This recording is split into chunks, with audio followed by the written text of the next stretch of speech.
I'm what Professor Kev Show. As you can see, I got my buddy Abdul with us, Combinex. Good afternoon, my friend. Welcome to the show. Thank you so much. Thank you for having me. Of course, I appreciate you making the time. So, before we jump in, tell me about you as a human being. What should the audience know about you? Yeah, for sure. My name's Abdul Wahaj. I'm a first year student right now at Western University. For the people that don't know, it's like up in Canada near Toronto for your reference point. Good. Someone that's kind of interested in economics, done a few things. I would say the best way to kind of describe me would probably be a polymath. I have a lot of interests. Like I love multiple things at the same time. So much so that people give me the advice that I'm spreading myself out too thin. But it comes with the name. I like investing. I'm posting on LinkedIn, doing like other things as you'll see. But my biggest thing so far has been that I've published my own book. But beyond that, I'm the normal kid like everyone else. I like watching shows, doing things that people enjoy. Talking with people is my biggest thing ever. I want to meet the coolest people in the world as soon as possible. And I yeah, that's a bit about me. Nothing more. had to step back for a sec. The book. What was the book about? Yeah, for sure. So my book was published this September, actually, pretty recent. It's a book on economics and entrepreneurship. Been writing it for 3 years now. Got it self-published and then got a meeting with the Ministry of Education in my province, I guess for you guys to state. Yeah, nice. That's impressive and stuff. So tell me about the idea behind Combinex. What need, what opportunity do you see? Why'd you start this idea? Yeah, for sure. So Combinex was just an idea a while back. When I was in high school, when I was going through the motions, everyone just kind of attached their interests with their careers. So for example, if someone was interested in finance, instead of like seeing like, oh, let's see what finance gets out of it, people are like investment banking or private equity or sales and trading, for example. It's kind of been attached together when I don't think they necessarily should be together. I feel like if you have your own interests, you should genuinely go out and go for them. So when I was in grade 10, I was like, I had no idea what I wanted to do. Just looking through everything. That's when I found economics. I was like, okay, I like economics, started going into it a bit. And then I was like, okay, I like economics, but I want to do private equity as a career. So that's when my brain started going towards maybe I should switch to private finance. And then I realized when I entered university, I like economics a lot. I want to continue pursuing it. And coincidentally, I also ended up liking neuroscience at the time. So then I was like, I love neuroeconomics. That's my thing now. And that's what I've been kind of focusing on now. But a bunch of kids don't get those opportunities. You have to do extensive research, find out what fields you like, meet and talk with hundreds of people to figure out how they arrived at where they are now. Instead, what if there was a way for everyone to kind of have all of that in one place without having to go through all those hours with meeting people that usually wouldn't even respond to you?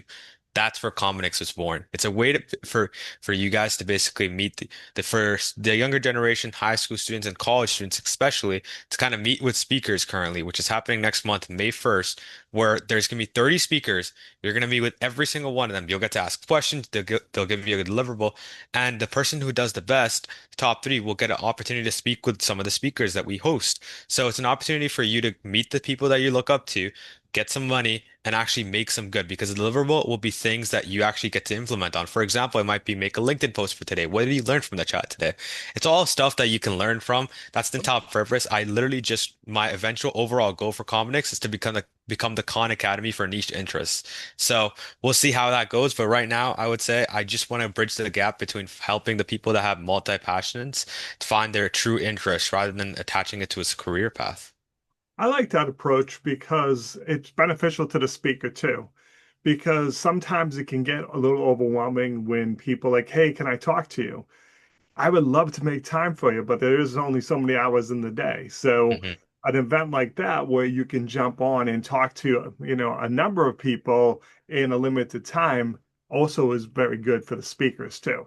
So it works for both sides and stuff. So all right, so tell me about like some of the, not necessarily the names of speakers, but what are some of the topics they'll have expertise on so people would know if this event is a good match for what they're looking for? Yeah, for sure. Originally, the idea was just meant for economics because that's kind of the area that I had expertise in. Makes sense for me to go after it. But then I realized if I want to make a broader impact, I need to open up my doors a little. And then I started meeting people that actually worked in those fields. I won't necessarily say names, Yeah. so I won't spoil anything right for No, you don't guys spoil right it in now. case. Yeah, just don't do that. I'll say there's people in like the health field that are advocating in ways that you guys have never thought of, especially kids that are on the younger side of things. I feel like like when you're younger, you kind of put limitations on yourself. But once you meet these type of people that are very young and making impact in their own way in such a large scale, you realize there's so much out there for the world for you to behold. And that expands your horizon. But I won't really spoil that much. I would say health, think about psychology, think about any field that you can think of, you'll see in some way, shape, or form. So I hope you guys are excited for that. But I have one question for you, Professor. So, How did you land on teaching entrepreneurship? How'd you kind of find out that that was your thing? honestly, so I was a student at the school I teach at, and I flunked out. And I went to school at night.